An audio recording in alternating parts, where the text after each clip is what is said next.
Cette vidéo-là, c'est la deuxième fois que je l'enregistre. En fait, c'est pas vraiment la deuxième fois, c'est au moins la 5e fois parce que voilà, à chaque fois, j'ai eu des problèmes de micro.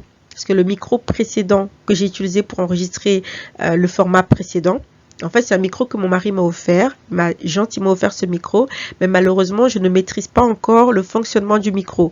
Raison pour laquelle le son de la vidéo précédente était très mauvais. J'ai décidé donc de enregistrer cette vidéo parce que je trouvais que c'est une vidéo vraiment très importante. Je trouvais dommage que certaines personnes puissent passer à côté à cause du mauvais son. Papa, je sais pas si tu vas comprendre. Essaie toujours, on va voir, fiston. J'aimerais mieux connaître d'où je viens. J'aimerais parler ta langue. Mais j'ai peur. À l'école, il se moque toujours de Moussa parce qu'il a l'accent africain. Il l'imite, il rigole. Mon fils, je comprends ta peur. Personne n'aime être moqué. Mais écoute-moi bien, avoir un accent, ce n'est pas un défaut. C'est une histoire, c'est une identité, c'est une force. Les gens se moquent souvent de ce qu'ils ne connaissent pas. Mais toi, tu n'es pas obligé de fuir ce qui fait partie de toi. Parler ta langue t'ouvre 2 mondes. Ça te rend plus fort, plus intelligent, plus connecté à ta famille. C'est vrai que je me sens pas profondément connecté à la famille à cause du fait que je ne parle pas notre langue. Ça me fait mal de ne pas pouvoir parler avec la famille quand on va en Afrique. J'aimerais comprendre, j'aimerais être fier.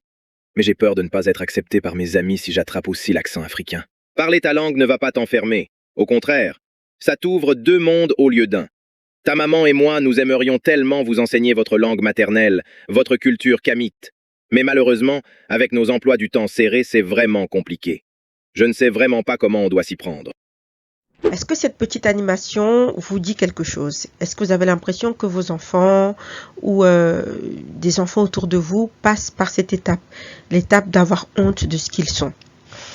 Parce que ça a été mon cas. Ça a été mon cas. Je suis arrivée ici, j'étais assez jeune en Europe et malheureusement pour moi, j'ai dû apprendre que j'étais noire et que j'étais différente des autres à travers les moqueries. Les moqueries sur mon accent, sur mes cheveux, sur ma couleur de peau. Et c'est vraiment le classique. Je pense que tous les enfants noirs, à un moment donné ou un autre, sont confrontés à cela de la part des autres enfants. Et j'ai trouvé ça triste en fait de découvrir en fait cette différence, pas dans un foyer familial plein d'amour, de bienveillance, mais dans la cour en fait de l'école. À travers les moqueries, à travers les insultes. C'est malheureusement, suite à ces moqueries, suite à cela, j'ai eu des grosses séquelles. Ces séquelles m'ont poussé à commencer en fait à défriser mes cheveux. Il m'a fallu du temps pour découvrir que mes cheveux avaient cette texture, vraiment. J'ai commencé à porter des lentilles. J'ai commencé même à un moment donné, c'était un bref instant, mais j'ai commencé quand même à mettre des crèmes éclaircissantes sur ma peau pour pouvoir en fait effacer c'est tout ce qui était en fait sujet à moquerie, pour pouvoir en fait m'assimiler. J'espérais qu'en faisant tout ça, je serais enfin acceptée. Heureusement pour moi, j'ai quand même eu une maman qui était quand même assez éveillée sur ce sujet-là, qui avait quand même une grande force de caractère et qui m'a quand même guidée avec les armes qu'elle avait à l'époque pour pouvoir en fait m'accepter entre guillemets telle que j'étais. Mais malheureusement, ces armes n'étaient pas suffisantes, ce qui m'a fait plonger au niveau dans le décapage de la peau, dans le défrisage et dans le fait que j'ai dû prendre des cours de diction pour pouvoir éliminer cet accent qui me valait énormément de moqueries. Une fois maman, j'ai constaté que mon adolescent commençait également à traverser en fait ce chemin-là et qu'il n'était pas non plus éclairé. Il avait ce comportement de vouloir absolument être comme les autres, être rentré en fait dans cette boîte et complètement renoncer à l'éducation traditionnelle que j'étais en train de lui inculquer avec les petits moyens que j'avais à ce moment-là. Et c'est de là qu'est né ce podcast parce que j'avais envie en fait d'aller au-delà de mes connaissances, j'avais envie de creuser en fait au niveau de l'éducation, de la manière dont il fallait éduquer des Noirs qui étaient nés dans la diaspora. Et je me suis rendu compte qu'il y avait très peu d'informations dessus, raison pour laquelle j'ai commencé en fait à me former et à partager mes trouvailles sur cette chaîne. Donc bienvenue dans l'éveil en héritage, un podcast dédié à l'éveil, à l'éducation et à la transmission de la culture noire dans la diaspora européenne.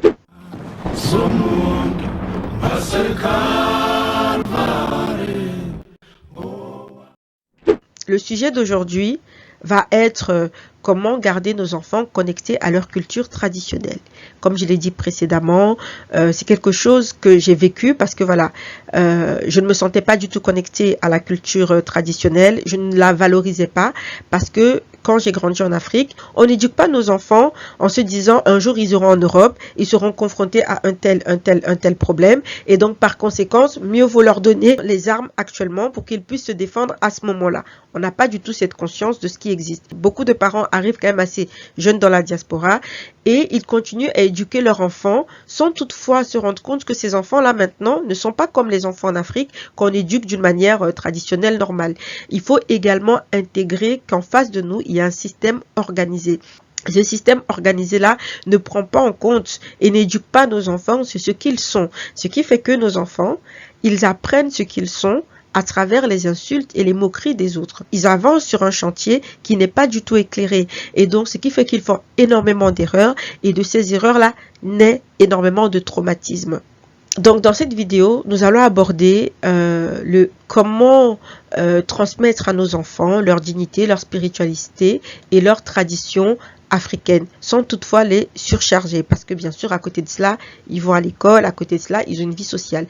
Comment les garder connectés à leur africanité, sans toutefois que ce soit une charge supplémentaire pour nous et pour eux. Pour introduire la vidéo d'aujourd'hui, j'ai décidé en fait de vous présenter un couple. Je vous présente ici Kumba et Kamara. Ils ont tous les deux dans la trentaine et ils sont très bien lancés dans leur vie. Ils ont chacun une carrière très prenante. Kumba est infirmière libérale et Kamara, c'est un ouvrier dans le bâtiment. Ensemble, ils ont 2 enfants.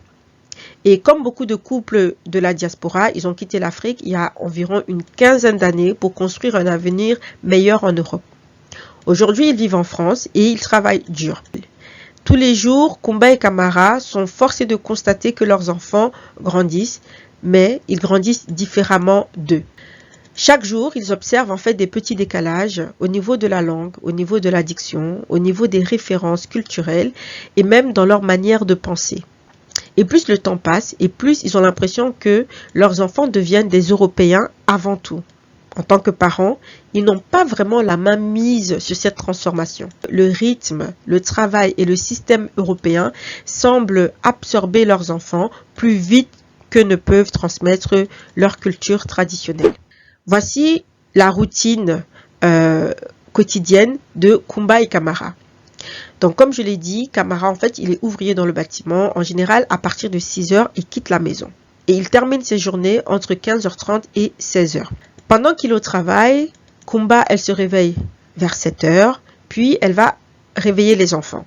Elle va préparer le petit déjeuner pour eux et ensuite, elle va commencer la course du matin. Donc, il faut habiller les enfants, les préparer, comme dans la majorité des foyers en Europe. À 8h30, elle les dépose enfin à l'école. En rentrant, elle fait un peu de ménage. En effet, comme Kumba, elle est infirmière libérale, elle a décidé de commencer ses journées souvent dans l'après-midi.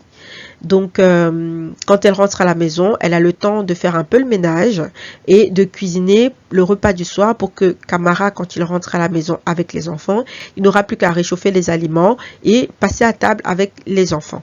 Vu qu'elle commence ses journées à partir de midi, en général, elle les termine assez tard le soir, entre 21h et 22h. Kamara, lui, termine le travail, comme je l'ai dit, en général entre 15h30 et 16h. Puis, il va chercher les enfants à l'école.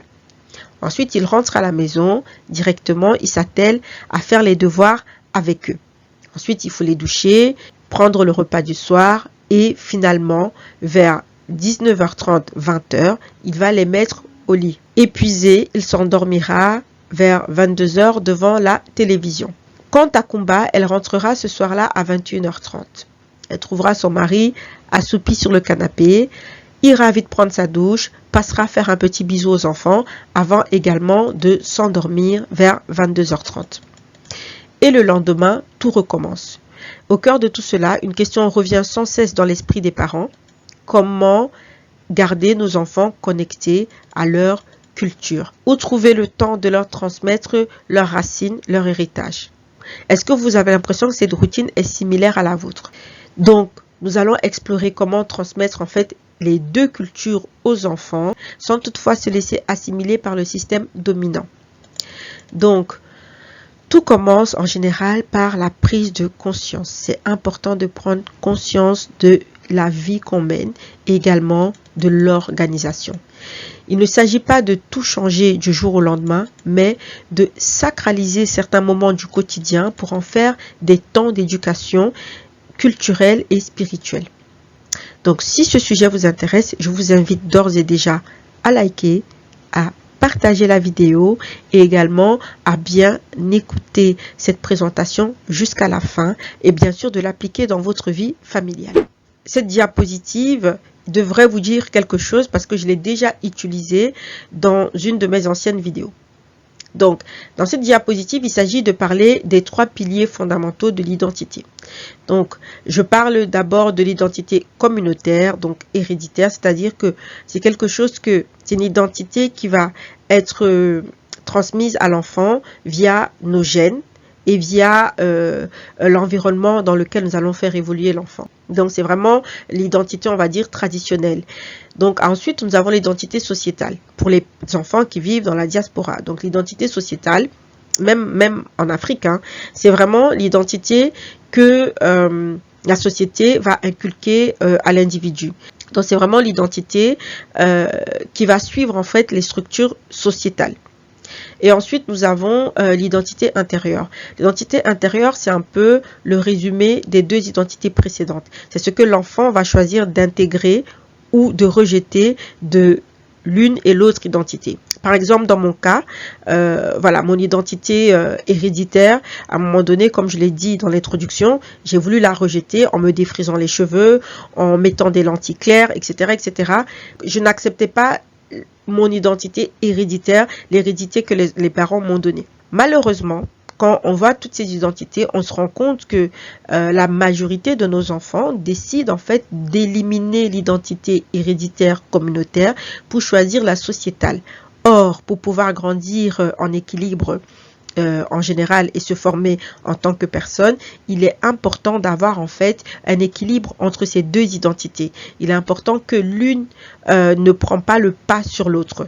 Et malheureusement, souvent, nos enfants ne savent pas comment faire parce que l'identité sociétale, elle est inculquée de manière active à nos enfants, tandis que l'identité héréditaire et communautaire, on va dire l'identité traditionnelle, on n'a pas le temps souvent ou on ne prend pas le temps parce qu'on n'est pas conscient de cela pour l'inculquer à nos enfants de manière active. Lorsque les enfants choisissent d'éliminer complètement leur identité communautaire, leur identité traditionnelle et que les parents ne sont pas conscients de cela et que ne se donnent pas les moyens de transmettre à leur enfant cette identité, ça crée en fait énormément de conséquences. Donc voici une liste non exhaustive de toutes les conséquences que cela peut générer dans nos enfants.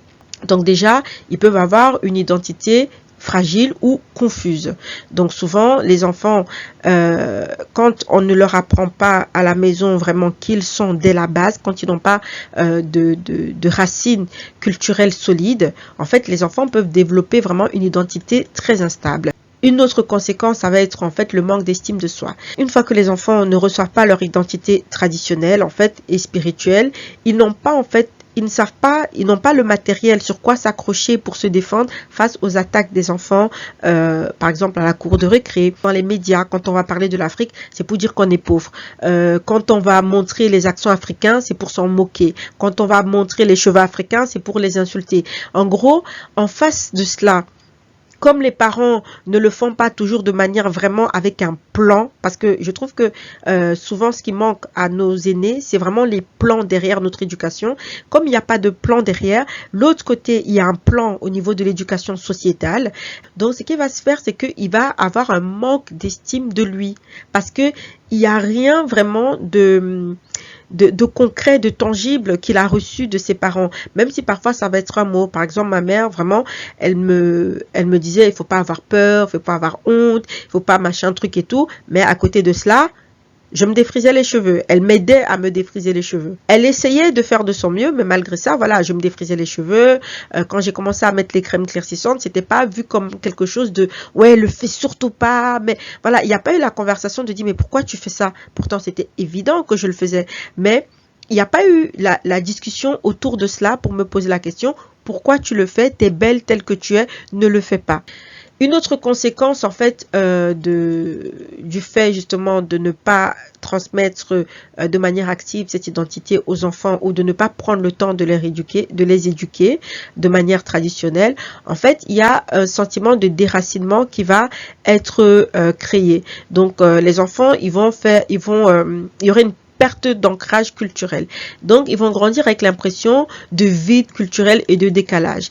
Ils n'auront pas le sentiment d'appartenir à la communauté noire, en fait. Ils auront vraiment cette impression d'être étrangers partout. Ajouté à cela, ils vont également être plus vulnérables au racisme. Donc, un enfant qui grandit avec des parents qui n'ont pas vraiment planifié de manière concrète de le fortifier contre le racisme, les comportements racistes, ils vont les voir, en fait, comme des comportements normaux et ils vont également reproduire cela. Donc ça donne énormément de chaînes YouTube de personnes noires qui ne réalisent pas qu'elles sont noires et qui prennent en fait tous les discours qui les rabaissent, qui insultent leur communauté. Ils ne se disent pas que mes enfants aussi vont également subir ça et eux ils se mettent à être plus colon que le colon. C'est ça que j'appelle parfois l'effet cheval de Troie. C'est vraiment des enfants qui sont, parce qu'ils sont noirs, on se dit, ils sont africains, ils sont traditionnels, etc. Mais en fait, on se rend compte que ces gens-là, ce sont des ennemis du peuple. C'est vraiment très dangereux. Et tout cela, pour moi, c'est parce que les aînés autour d'eux ne leur ont pas éduqué, ne leur ont pas transmis activement leur tradition. Il y a aussi voilà, des enfants qui vont également rejeter complètement leur africanité, qui ne voudront pas créer des êtres qui leur ressemblent parce que pour eux, être comme je suis, c'est tellement une souffrance que je n'ai plus envie que mes enfants passent par cette souffrance, alors je vais aller diluer mon sang. Le problème, c'est qu'on ne transmet pas à nos enfants le pouvoir de la mélanine. Ils se rendent pas compte à quel point le fait d'être mélanisé, d'avoir du sang noir pur, c'est une force extrême. Parce qu'ils ne savent pas en fait, parce que les parents malheureusement ne s'éduquent pas sur ces sujets-là. Par exemple, il y a quelque temps, j'avais lu en fait une étude scientifique sur les radiations. Sur tout ce qui était radiation chimique. Donc on se rendait compte que on avait radié des champignons noirs, des champignons qui avaient de la mélanine et d'autres types de champignons. On se rendait compte par exemple que les champignons qui avaient de la mélanine en eux, c'était des champignons qui pouvaient résister à des hautes radiations. Donc, en cas d'attaque nucléaire, ces champignons étaient capables de résister fortement. Sans compter tout ce qui est système immunitaire, sans compter voilà, la résistance juste au soleil. Je parlais récemment à mon mari. On parlait en fait sur le fait que c'était important de la gratitude. On parlait voilà de la gratitude. Et je disais que la gratitude était très importante. Lui partait du fait qu'il ne faut pas avoir des attentes par rapport aux gens. Il ne faut pas avoir des attentes et parce que quand tu as des attentes, tu es déçu. Et moi, je disais, oui, ça dépend des personnes avec qui, ça dépend de qui tu es en face de toi. Tu vas pas avoir des attentes vis-à-vis de tout le monde, mais tu peux avoir des attentes par rapport à ton partenaire, par rapport à des membres de ta famille, etc. Pourquoi? Parce que parfois, tu peux avoir du diamant dans tes mains, du diamant, ok? Mais tu peux perdre ce diamant-là pour de l'or ou pour de l'argent parce que tu n'as pas de la gratitude. Tu vas voir quelqu'un qui a de l'argent entre ses mains et il va dire, il va tellement honorer cet argent-là, lui donner tellement de la valeur, la faire briller, etc. Et toi, ta pierre, tu ne passes pas ton temps à la faire briller. Tu ne passes pas ton temps à lui dire, je suis tellement heureuse de t'avoir dans ma vie, etc., etc. Qu'à un moment donné, comme tu ne passes pas ton temps à t'occuper de ta pierre, à un moment donné, cette pierre-là, elle va perdre de son éclat. Et tu vas aller regarder l'argent, le métal argent, et tu vas vouloir jeter ton diamant pour pouvoir poursuivre l'argent. Cette métaphore, vraiment, c'est pour parler également de la race. Je veux dire, si les Noirs se rendaient compte à quel point, malgré toutes les difficultés par lesquelles l'histoire, les difficultés historiques que les Noirs ont subies dans le monde entier, toutes les injustices, on arrive quand même à être d'une forte résilience. On arrive quand même à être un peuple qui n'est pas déprimé, qui n'est pas dépressif. Comment ça se fait? C'est par rapport à nos gènes, en fait, par rapport à notre héritage, en fait, au niveau de notre ADN. Et donc, beaucoup de parents ne sont pas conscients de diamants qu'ils sont et qu'ils ont. Ils ne sont pas capables de transmettre à leurs enfants qu'ils sont du diamant. Et donc, ces enfants-là se retrouvent à essayer d'aller être de l'argent parce qu'ils ne sont pas conscients de ce qu'ils sont. Ces conséquences-là, ça crée vraiment une espèce de folie en nous, ça crée une espèce de folie dans les enfants. Et parce que ils ne se rendent pas compte que leur mélanine, c'est une espèce de super pouvoir et que transmettre à ton enfant des gènes mélaninés, c'est vraiment de permettre à ton enfant d'être un enfant qui va avoir beaucoup de force, de résilience, de combativité, beaucoup de force physique et de force mentale. Et donc, ils vont aller prendre le branding. Je parle aussi à mes sœurs noires du branding de la femme fragile, de se dire ah la femme noire elle est trop forte, donc moi j'ai pas envie d'être assimilée à la force. Je me dis mais diamant qui veut être de l'argent, vraiment c'est vraiment ça. Et c'est dommage, c'est parce qu'on ne se connaît pas, parce qu'on ne prend pas le temps de nous connaître. Par conséquent, quand on n'est pas éclairé, on n'a pas la torche pour éclairer nos enfants, et ça c'est très très très triste. Donc tous ces rejets-là, en fait, entraînent vraiment des conflits internes profonds auprès de nos enfants. Une fois adultes, en fait, les enfants qui ne comprennent pas ces réalités vont être des adultes, en fait, plus fragiles, plus conflictuels. Et c'est cette fragilité qu'ils vont malheureusement transmettre, en fait, à leurs enfants. Toutes ces conséquences vont créer vraiment également la plus grosse des conséquences, c'est un éloignement progressif de sa famille et de ses racines. Donc ce qui pousse aujourd'hui dans la diaspora que beaucoup de parents et d'enfants entrent en conflit. Entrent en conflit parce que ils ne voient pas le monde à travers les mêmes lunettes. À un moment donné, avec mon mari, on passait une étape un peu difficile dans le couple. On se disputait énormément. Parce que moi, je partais du principe que X, lui, il partait du principe que Y.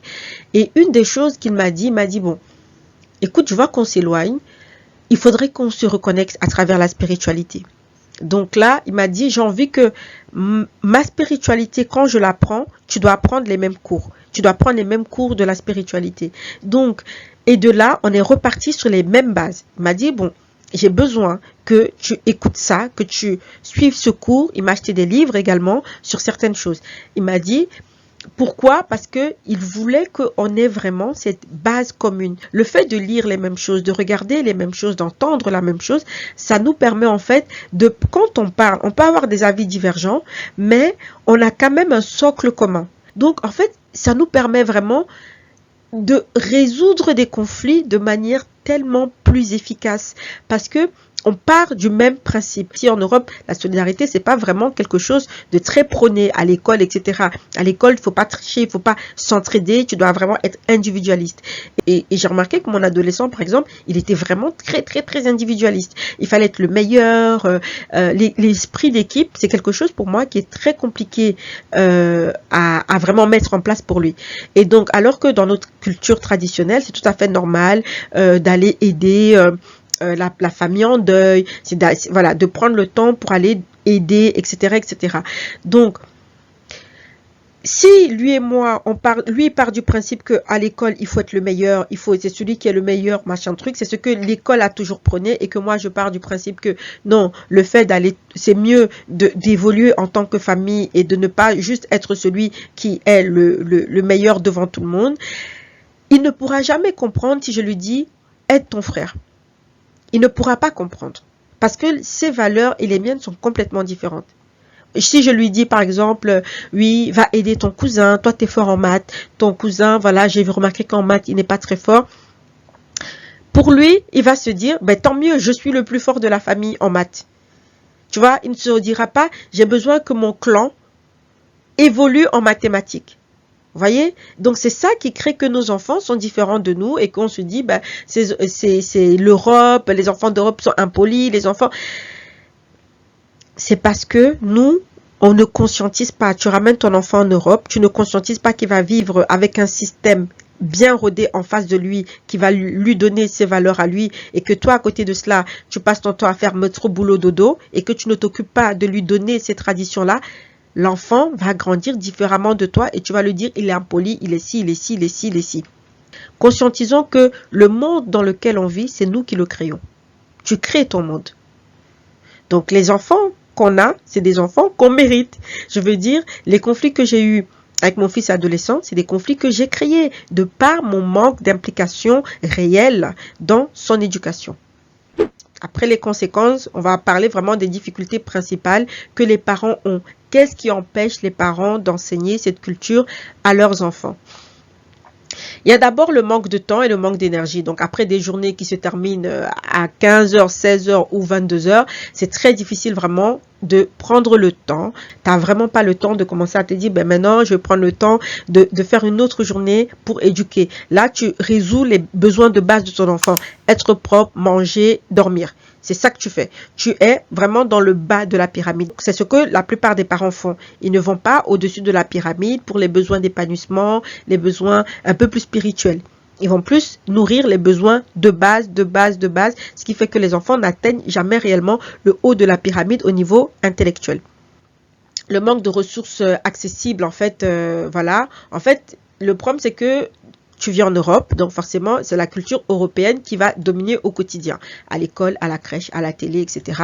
Ça va être vraiment la culture, les enfants sont vraiment baignés dans la culture européenne. Donc, ce qui va faire que c'est difficile d'avoir accès à tout ce qui est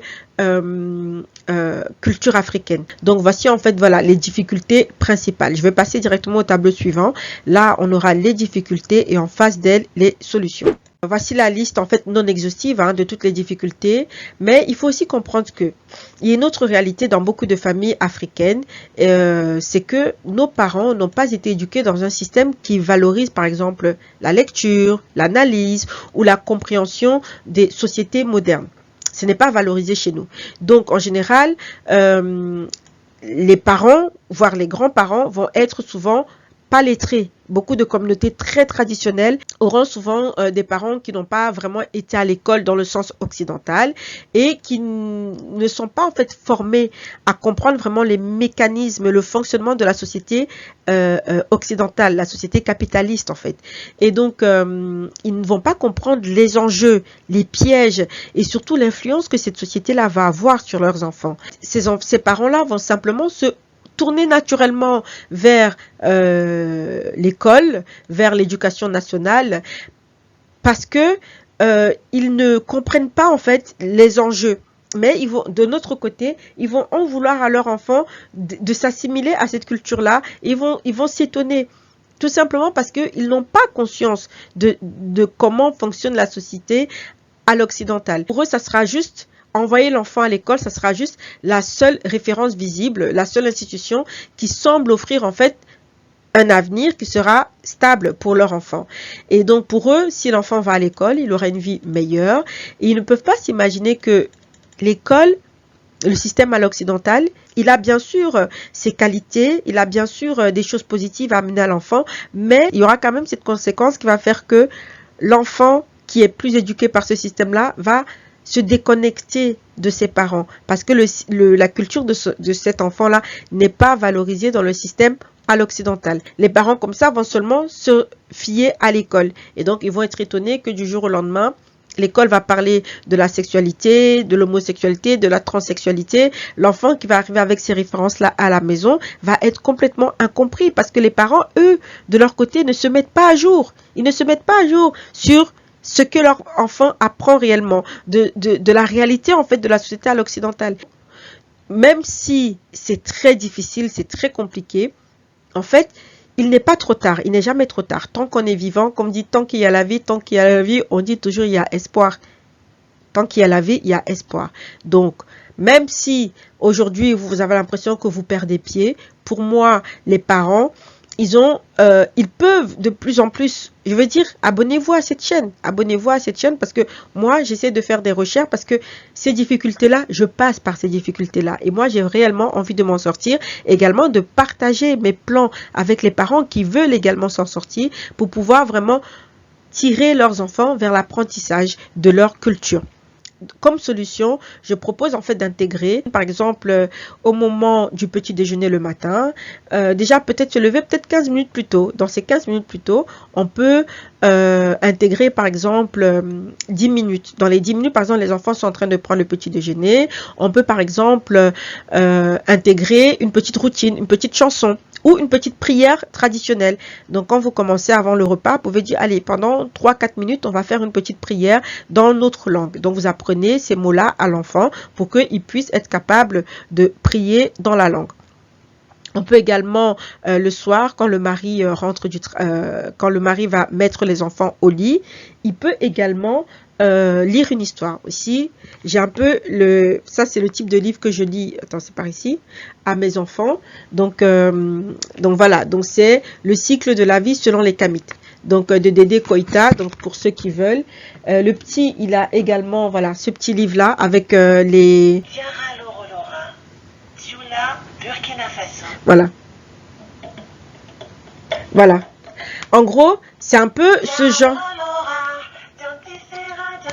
Ce livre-là, vraiment, je vous le recommande parce qu'il est vraiment chouette et je suis choquée que mon fils, il arrive à, parce que c'est traduit déjà, il comprend ce qu'il chante et en plus, il arrive à chanter dans ces différentes langues. Donc ici, il y a plusieurs, bon, c'est imagé comme ça. Donc il y a plein d'images, c'est un livre vraiment très beau, très solide. Et puis voilà quoi. Et vous savez ce qui est très mignon? Il y avait une chanson qu'on lui chantait quand il était petit, enfin son papa lui chantait, et c'était très drôle de découvrir en fait cette chanson dans ce livre-là. Et j'ai trouvé ça vraiment mignon, et c'est bien parce que ça lui apprend à travailler sa langue dans la diction du pays. Donc voilà, c'est la chanson que.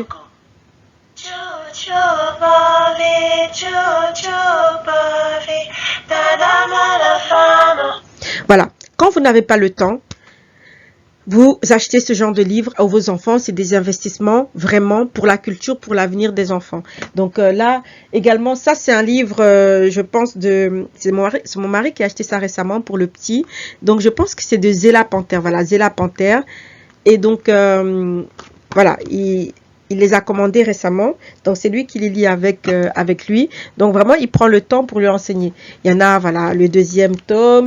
Il y a aussi ça. Ça, j'ai trouvé ça dans un magasin ici, au Nose. Donc, la cuillère d'Aminata. C'est une petite. Ça, il adore ce livre-là. Je l'ai lu, ça fait genre 3-4 ans. Enfin, depuis qu'il est petit, en fait. Depuis qu'il a genre quelques mois que je lui lis cette histoire. Bon, en gros, ça, c'est pas tous les livres qu'il a sur l'africanité, mais c'est pour dire que il y a moyen, en fait, le soir, d'aller lire une histoire, c'est 10-15 minutes, c'est pas énorme, mais l'enfant il dort avec ça. Avant juste de dormir, vous lui mettez ça dans la tête, ça crée une fierté de son africanité et c'est très important.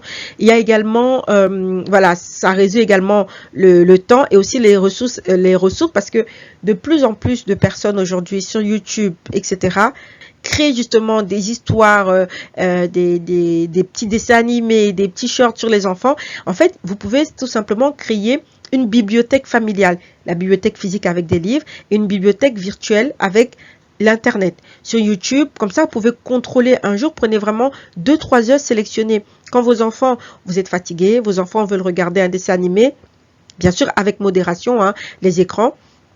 Mais parfois, ça peut soulager d'avoir des dessins animés, des choses toutes prêtes pour les enfants, pour qu'ils puissent continuer à s'éduquer activement. Donc, en fait, c'est vraiment important d'avoir des livres qui travaillent sur l'estime de soi, sur la fierté. En fait, dès que tu vois, par exemple, l'histoire d'Aminata, c'est une jeune fille qui a eu le courage de traverser certaines choses difficiles de la vie pour pouvoir, en fait, et qui est revenue encore plus forte. En fait, quand tu racontes ces histoires de héros africains à tes enfants, ça crée vraiment de manière consciente que l'enfant noir qu'il est peut également créer, générer ce genre d'exploit. Et vous pouvez également vous fier au feu Kalala Omotunde, toutes ses recherches, tout ce qu'il parlait sur la spiritualité, bien sûr le grand maître Ndumbi Fakoli, qui parlait également beaucoup de la spiritualité négro-africaine. Donc voilà, vous pouvez également prévoir de lire ces livres-là et de les, ou alors d'écouter, parce qu'il y a énormément de livres audio également, de prendre des applications d'écoute sur les livres qui parlent de la négritude pour pouvoir, comment dire, retransmettre transmettre cette culture traditionnelle à vos enfants, ou tout simplement aller dans vos villages, parler à vos grands-parents, parler à ceux qui sont restés dans le village, qui n'ont pas beaucoup, que leur culture n'a pas été énormément diluée par le système capitaliste qui vit dans nos villes en fait. Je vous laisse le soin de lire en fait toutes ces difficultés et les solutions qui vont avec. Également ici. Ici, je vais vous parler d'un petit jeu que j'ai créé, donc c'est ça. Comme vous voyez, c'est ça en fait, c'est des petites cartes que j'ai plastifiées. Et donc, je joue en fait avec, je lis. Par exemple, là, tu peux, comme les enfants sont petits, tu lui montres juste la photo. Tu lui dis c'est qui ça, il a fait quoi, etc. Ou alors, et après, tu demandes c'est qui. Ensuite, toi, tu peux lire à l'enfant, voilà, tu dis c'est un historien, un écrivain, un penseur afrocentré. Et donc, sa leitmotiv dans la vie, c'était un peuple qui ne connaît pas son histoire ne peut pas construire sa liberté. Donc, il faut connaître son histoire pour être libre. C'est des petites phrases comme ça que l'enfant peut retenir. Il peut se dire, Dumbi Fakoli, lui, il dit, il faut connaître ton histoire pour être libre. Vous voyez? Et au fur et à mesure du temps, voilà, il y a plein d'informations. Plus selon l'âge de l'enfant, plus l'enfant il est grand, vous pouvez choisir l'information que vous choisissez de lui donner. Donc, quand quelqu'un vient se moquer de lui et dit que lui, il vit dans les arbres et que il est le cousin le frère du singe, ben, il est capable de dire déjà, bon, déjà le singe, c'est un animal très intelligent. Et deuxièmement, de se dire que voilà, plein de mes cousins macaques, eux également, ils ont fait des grandes choses sur cette terre. Donc voilà. Et également, il y a des cartes sur, par exemple, voilà, là, je pars, ça c'est plus une carte culturelle. Vous voyez, j'ai fait le violet pour tout ce qui est la spiritualité, la culture, etc. Et là, c'est ici, le bleu, c'est pour les héros africains. Donc, j'ai choisi d'imprimer ces cartes-là comme ça, parce que je trouvais ça intéressant. Donc là, c'est le scarabée de Képer. Donc, l'enfant peut commencer à savoir, voilà, c'est quoi ça, ça sert à quoi. C'est quelque chose que je lis aux enfants pendant, par exemple, qu'ils sont en train de manger, pendant qu'ils sont en train le soir avant de dormir. Et puis voilà, on peut créer des jeux, par exemple, voilà, je vais vous lire 3 choses ou 10 choses sur, par exemple, Mandela, et vous me dites tout ce que vous avez retenu sur lui. Ces cartes-ci, en fait, c'est des trucs que j'ai créés. Donc, vous aussi, je peux vous envoyer, en fait, un dossier comme ça, là, que vous pouvez vous-même imprimer. Les parents qui veulent également avoir ces cartes-là peuvent me demander, je leur envoie, ils les impriment, ils peuvent les plastifier pour les conserver plus longtemps. Et donc, c'est un peu un petit jeu culturel. Vous pouvez lire ça aux enfants et de dire, bon, celui qui n'a pas envie de débarrasser, hein, il doit citer 5 faits, par exemple, sur Mandela, ou 5 faits sur la maths. Qu'est-ce que la maths? Qu'est-ce que je peux me dire? 5 choses sur la maths. Par rapport à tout ce que je viens de te dire, celui qui cite les 5 faits ou celui qui se rapproche le plus des 5 ne débarrasse pas ou aura un plus gros dessert, etc., etc. Vous pouvez créer des petits défis comme ça avec vos enfants et je trouve ça très important. Et les week-ends, vraiment choisir intentionnellement un temps. Par exemple, on va se dire tous les samedis, regarder ou écouter des livres audio sur les personnages noirs. Il y a énormément de chaînes YouTube également que vous pouvez choisir de regarder. En fait, c'est de choisir consciemment. Les médias peuvent être positifs et négatifs. Tout dans la vie, hein. Je veux dire, cette tasse-ci, elle peut m'aider, par exemple, à boire mon café quand j'en ai besoin. Et cette tasse-ci, je peux également choisir de l'utiliser comme arme pour cogner la tête de quelqu'un. Tout cela, c'est mon choix. C'est moi qui décide. Je crée l'univers que je veux. Donc, les médias, vous pouvez laisser les médias de dire oui, c'est à cause des médias. Vous pouvez choisir ce que vous consommez dans les médias. Le média peut être quelque chose, moi, aujourd'hui, j'essaie d'utiliser les médias comme école. Et les gens peuvent utiliser les médias comme, selon ce qu'ils vont regarder, comme quelque chose qui va leur pousser, par exemple, à détester plus encore leur communauté, à dire c'est toujours les Noirs qui sont dans les problèmes, c'est toujours eux qui font ci, sans toutefois avoir de l'empathie vis-à-vis de l'histoire. Donc ici, j'ai donné un petit ébauche voilà, de planning idéal. Donc en fait, ça répète un peu tout ce qui s'est passé avant. Donc voilà, c'est les 5 minutes quotidiennes que tous les jours, pendant 5 minutes, au repas, lire, voilà. En fait, il faut organiser ça. Il faut vraiment l'organiser et le conscientiser. Donc, voilà, le manque de ressources adaptées. Là, j'en ai déjà parlé. Créer une playlist YouTube ou Spotify pour écouter, par exemple, pendant le bain, etc., etc. Les moqueries, c'est vraiment de parler aux enfants de l'importance d'être fiers de leurs origines, etc. Vous voyez, quand je vous parlais de la mélanine, par exemple, de dire que les champignons qui ont de la mélanine noire résistent aux radiations de haute intensité, il faut que les enfants le sachent. Au niveau de son cheveu également, de savoir que voilà, la forme de ton cheveu, c'est vraiment, on peut parler des antennes parce que beaucoup en parlent aujourd'hui, ils disent oui, en fait le cheveu de noir pousse vers le haut, vers le ciel, c'est vraiment une manière d'être connecté au divin. Chacun peut créer, trouver une fierté. Quand il est éduqué, quand il se connaît, peut trouver en fait des arguments positifs pour donner à son enfant. Bon, là c'est la suite en fait du planning au niveau de la transmission de la langue, etc. Par exemple, moi, pour la transmission de la langue, ce que je fais avec le petit, j'ai des journées. Par exemple le mercredi, j'ai demandé à ne pas beaucoup travailler le mercredi pour pouvoir en fait rester avec lui, et là je lui transmets de manière active la culture. C'est une journée dans laquelle je suis vraiment intentionnelle. J'ai vraiment l'intention de lui transmettre de manière active ma culture. C'est la journée traditionnelle et là je prends vraiment activement le temps de lui parler dans la langue parce que soit mon mari au travail, on est tous les deux à la maison, donc on peut vraiment beaucoup parler la langue, sa langue maternelle. Je peux lui expliquer les choses avec sa langue, même les livres, il les connaît déjà en français, donc à ce moment-là, je veux lui expliquer l'histoire dans la langue, etc., etc. Pourquoi il est important d'enseigner la culture traditionnelle aux enfants, la culture négro-africaine? Donc, selon Kalala Omutunde, l'autonomie culturelle et la dignité naissent de la connaissance et de l'affirmation de soi dans tous les mondes que nous habitons. En fait, transmettre notre culture aux enfants, ça permet vraiment de les aider à contrer l'aliénation identitaire. Ça permet en fait de refouler cette assimilation et de la reconnaître, en fait, de reconnaître les mécanismes de la déconnexion de soi qui sont mis en place dans le système dans lequel on évolue pour pouvoir réellement les contrer avec efficacité. Franck Fanon dit, le combat pour l'émancipation commence par la décolonisation de l'esprit et la réappropriation de son identité. Pareil, il faut se décoloniser l'esprit.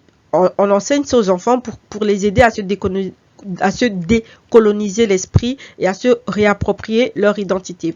Et selon Dumbi Fakoli, il est indispensable pour la jeunesse négro-africaine et du monde, en fait, de revenir s'abreuver aux sources. Quand on parle de sources, c'est la source également intérieure. Ça peut être vraiment de repartir en Afrique physiquement et ça peut également être de se reconnecter aux connaissances ancestrales, de se reconnecter à son essence, de fuir un peu cette société capitaliste qui nous apprend que d'adorer le Dieu capitaliste. C'est ça en fait le problème. C'est qu'on grandit dans une société qui nous apprend que le plus important, c'est l'argent. Donc on voit des gens se vendre, on voit des gens faire des dingueries juste parce qu'ils veulent de l'argent, parce que c'est devenu leur Dieu. Je reviens toujours à la métaphore du diamant. Ils ne se rendent pas compte que leur tradition, c'est du diamant. En fait, en Afrique, si tu te regardes ta pierre et que tu lui donnes de la valeur, tu vas te rendre compte que tu lances n'importe quelle graine partout en Afrique, ça pousse. Mais les gens ne veulent plus regarder leur terre africaine. Le seul truc, c'est qu'on regarde l'argent que l'autre est en train de frotter fort pour faire briller parce qu'il s'est transformé. Nous, on a ce diamant-là et au lieu de passer notre temps à le bichonner, à le chérir, on regarde l'argent de l'autre. Et c'est ça le problème. La reconnexion envers soi-même, c'est de ne pas regarder l'autre, c'est de se regarder soi-même. Qu'est-ce que j'ai? Qu'est-ce que je peux faire évoluer? Quelles sont mes compétences que je dois mettre en avant? Là, l'image représente en fait un jeune homme qui est aliéné, qui était aliéné, un ex-aliéné, et là c'est un peu des mains des ancêtres qui viennent enlever des aliénés. Vous voyez cette lumière-là qui jaillit de sa tête. C'est vraiment la désaliénation qui se produit. Cette désaliénation se produit pourquoi? Parce que il a reçu cet enseignement culturel, cette éducation traditionnelle. Donc cela, ça permet en fait d'enlever les chaînes mentales qui sont en place. Et donc ici, l'image montre cette tension et la délivrance qui est possible grâce à la transmission culturelle. C'est vraiment ça qui vient briser les chaînes de l'aliénation, et cette lumière représente exactement cet enfant-là qui s'illumine, tu vois, l'idée d'illumination qui arrive quand, en fait, tu enlèves cette chaîne-là, l'illumination qui en suit. Un enfant désaliéné, c'est un enfant qui aura reçu, en fait, de la part de ses parents, la langue, les valeurs, l'histoire, la spiritualité et la vision du monde global à l'africaine. Et cela permet, en fait, vraiment à l'enfant d'éviter de porter ce masque blanc dont Frantz Fanon parle. L'éducation traditionnelle, en fait, je tiens à le rappeler, ce n'est pas en fait le rejet de tout ce qui est occidental. C'est impossible. Tu viens en Europe, tu vas pas, c'est de la schizophrénie de dire je vais rejeter tout ce qui est européen. Mais c'est vraiment de permettre à l'enfant, en fait, de mettre également un pied bien ancré au sol au niveau de sa culture africaine. Et donc, c'est vraiment le fait de faire coexister de manière équilibrer les deux mondes. C'est comme je parlais de l'identité, c'est de dire l'identité sociétale et l'identité héréditaire communautaire doivent vraiment évoluer dans un équilibre parfait et harmonieux. Donc le vrai acte de liberté commence dans l'esprit, et transmettre notre culture, c'est offrir à nos enfants en fait la lumière qui va les aider à briser ces chaînes invisibles de l'assimilation. Pour conclure cette vidéo, je voulais dire que éduquer nos enfants selon nos traditions africaines, même dans la diaspora, ce n'est pas un luxe. C'est une nécessité vitale pour leur équilibre identitaire.